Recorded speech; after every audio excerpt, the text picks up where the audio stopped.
નમસ્તે દર્શક મિત્રો, એસટીવી ગુજરાત ન્યૂઝમાં આપનું હાર્દિક સ્વાગત છે।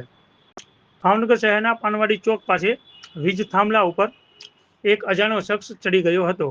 લોકોના ટોળે ટોળા જોવા ઉમટ્યા। સ્થાનિક રહેવાસીઓના કહ્યા મુજબ આ શખ્સ માનસિક રીતે અસ્થિર હોય તેવું લાગી રહ્યું છે। લોકોની સમજાવટ બાદ શખ્સ નીચે ઉતરી ગયો હતો। અહેવાલ કિરણભાઈ ચૌહાણ, ભાવનગર।